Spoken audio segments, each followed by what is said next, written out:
Pada tahun 1912, Titanic mengarungi samudera lepas, mencari sesuatu.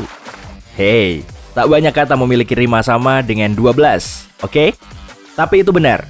Satu-satunya pelayaran Titanic berakhir dengan tragedi pada 15 April 1912.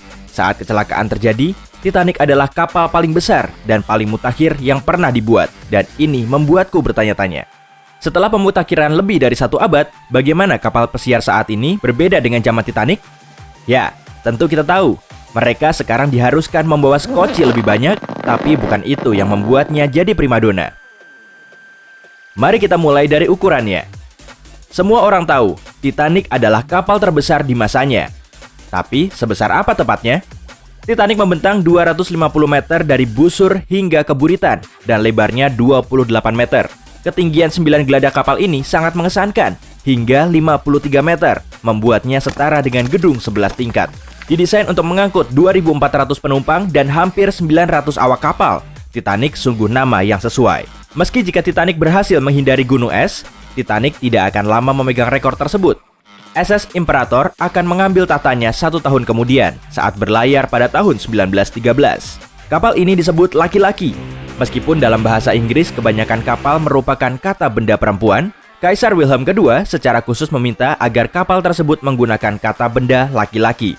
Tak jelas mengapa, tapi mungkin karena tata bahasa, karena imperator berarti emperor atau kaisar dalam bahasa Indonesia. Kata ini juga merupakan kata benda laki-laki dalam bahasa Jerman. Beberapa dekade berlalu, kapal menjadi lebih besar dan lebih besar lagi karena negara dan perusahaan berkompetisi untuk gelar kapal terbesar. Pada tahun 2019, kapal pesiar terbesar di dunia adalah Symphony of the Seas yang dioperasikan oleh Royal Caribbean.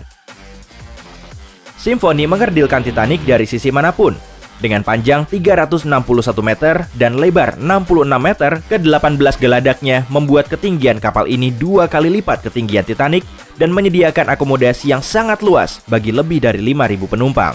Dan karena kita sedang membahas akomodasi, mungkin saatnya membahas perbedaan tujuan pembuatan kedua kapal tersebut. Symphony of the Seas adalah kapal pesiar, bukan kapal laut seperti Titanic dan Imperator. Perbedaannya seperti bus kota dengan bus wisata. Kamu masuk ke kapal pesiar untuk bersenang-senang, sedangkan naik kapal laut untuk pergi ke suatu tempat. Kapal laut melakukan hal yang sama dengan hal yang dilakukan oleh maskapai penerbangan hari ini. Sama dengan maskapai penerbangan, kualitas perjalanan sangat bergantung pada jumlah uang yang dikeluarkan oleh penumpang. Penumpang kelas 1 akan menikmati kolam renang air laut, spa, pusat kebugaran, dan berbagai restoran ala kafe Prancis dan hotel New York yang megah. Ulala! Kabin kelas 1 luas dan lengkap, terdiri dari beberapa ruangan seperti ruang santai dan ruang belajar pribadi. Ruangan-ruangan di kelas 2 lebih kecil dan tidak semewah kelas 1, namun dilengkapi dengan perabotan mewah. Dan penumpang tetap memiliki akses ke beberapa fasilitas dalam kapal. Orang-orang yang tinggal di sini biasanya para profesional kelas menengah ke atas, dan harga tiket mereka setara dengan 25 juta rupiah saat ini. Kelas 3, atau disebut juga kelas deck, tidak begitu mewah, namun masih tetap lebih baik dari kebanyakan kapal saat itu. Setiap kamar berukuran kecil dilengkapi dengan 2 tempat tidur susun, dan penumpang kelas 3 memiliki akses ke kamar mandi umum dan ruang makan. Kebanyakan kapal pada era itu tidak menyediakan air mengalir atau listrik bagi penumpang kelas deck. Titanic merupakan satu dari sangat sedikit kapal yang menyediakan makanan dan akses ke luar dek bagi para penumpang kelas 3. Kamar tidur Titanic yang sempit ini mungkin tidak mewah, tapi jauh lebih baik daripada tempat tidur berjamur di palka kapal. Kapal pesiar modern tidak memiliki kelas seperti Titanic atau maskapai penerbangan modern. Orang-orang menaiki kapal pesiar untuk bersenang-senang, bukan sebagai alat transportasi. Jadi, mereka tidak perlu memadatkan penumpang di tempat tidur susun. Bahkan, kamar termurah di kapal pesiar hampir sama dengan kamar hotel sederhana. Daripada membagi kelas, banyak kapal pesiar modern membagi kamar berdasarkan ukuran dan lokasi. Dengan ruangan sebelah dalam adalah yang paling murah, sedangkan kamar luas yang dilengkapi balkoni adalah sebaliknya. Beberapa kamar memiliki lebih dari 1 lantai, dan banyak yang memiliki bioskop pribadi serta ruang permainan.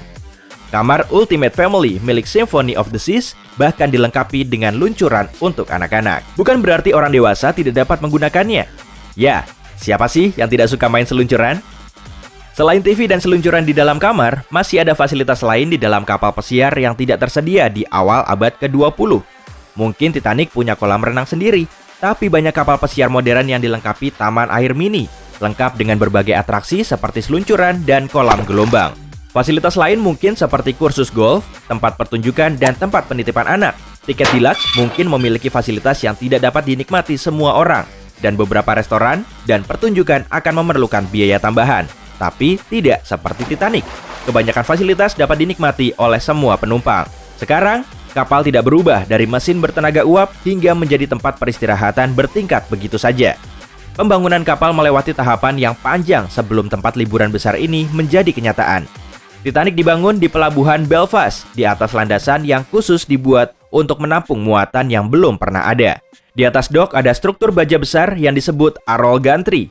Gantry dengan tinggi 69 meter ini dilengkapi dengan berbagai derek untuk mengangkat pelat besar untuk dipasang di tempatnya.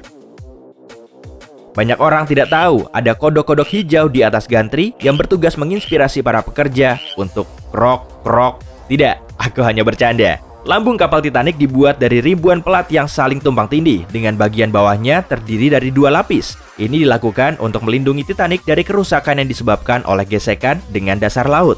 Sayangnya, kerusakan yang ditimbulkan oleh gunung es berada sedikit di bawah permukaan air, di mana hanya ada 1 lapis pelat yang memisahkan samudra dan bagian dalam kapal. Fitur keselamatan utama kapal Titanic adalah 16 kompartemen kedap air yang membentuk geladak bawah. Titanic didesain agar tetap mengapung dengan 4 kompartemen dipenuhi air. Lagi-lagi sayangnya, gunung es membuat sobekan sepanjang 5 kompartemen. Dinding pembatas juga gagal menutup sempurna. Saat air memenuhi 5 kompartemen tersebut, air dengan cepat meluap dan tumpah ke kompartemen lainnya, menenggelamkan kapal tersebut dengan cepat. Kapal-kapal sekarang masih terbuat dari baja, tetapi kemajuan dalam peleburan dan metalurgi telah menghasilkan lambung kapal yang lebih kuat dan tidak rapuh jika dibandingkan dengan ratusan tahun lalu. Aluminium umum digunakan untuk mengurangi bobot kapal. Ini memungkinkan kapal menjulang tinggi sambil tetap menjaga pusat gravitasi rendah berkat mesin berat dan tangki bahan bakar di dasar lambung. Berat yang berkurang berarti juga rendah emisi. Omong-omong tentang mesin, kapal pesiar digerakkan terutama oleh tenaga diesel, gas alam, atau kombinasi keduanya. Kapal-kapal yang menggunakan keduanya seringkali menggunakan mesin diesel sebagai tenaga penggerak dan gas alam untuk menyalakan motor yang memproduksi listrik. Ini berbeda jauh dengan era kapal Titanic yang menggunakan tungku batu bara untuk merebus air guna menyalakan mesin uap. Kapal-kapal modern mungkin tidak bebas emisi, tapi mereka jauh lebih baik daripada menyemburkan awan abu dan asap. Teknik konstruksi juga berubah dari tahun ke tahun, meskipun ini tidak mengejutkan, mengingat bagaimana kapal itu sendiri berubah secara drastis. Alih-alih hanya memiliki beberapa kompartemen dalam yang luas, struktur dalam kapal pesiar modern berupa jaring-jaring baja yang mencuat ke dalam dari lambung dengan setiap 4 jaring menyokong satu dinding baja berukuran besar. Gelagar disembunyikan di balik dinding kapal dan berfungsi sebagai struktur utama penyokong kapal. Namun, aspek yang paling tidak biasa dari konstruksi kapal pesiar modern adalah mereka tidak membangun kapal sebagai satu kesatuan, tetapi lambung dan kabin dibangun sebagai modul yang terpisah, lalu dirangkai di galangan kapal. Apa kamu pernah melihat mesin derek raksasa berbentuk huruf N kecil? Ini disebut mesin derek Goliath, dan sekarang kamu tahu fungsinya. Selain kapal dirakit seperti Lego raksasa, bagian lambung yang lebih besar dibangun terbalik. Ini karena bentuk bawah lambung yang meruncing memudahkan penyatuan pelat dilakukan dalam keadaan terbalik. Ini semua mungkin terdengar rumit, tapi desain terpisah memungkinkan kapal pesiar dapat dibangun jauh lebih cepat daripada bangunan berukuran sama. Namun, tidak semua pelabuhan dilengkapi dengan penanganan sebesar itu. Kapal pesiar terbesar dan kapal minyak dirakit hanya di 6 lokasi di dunia. Yang paling produktif adalah galangan kapal industri berat Hyundai di Korea Selatan. Jadi, apa kamu siap berlayar di laut lepas menggunakan beberapa kapal megah ini? Beritahu aku di kolom komentar ya. Hey, jika kamu belajar hal baru hari ini, tekan tombol suka di video dan bagikan dengan temanmu. Dan inilah beberapa video menarik lain yang bisa kamu tonton. Klik saja di kiri atau kanan layar, dan tetaplah di sisi terang kehidupan.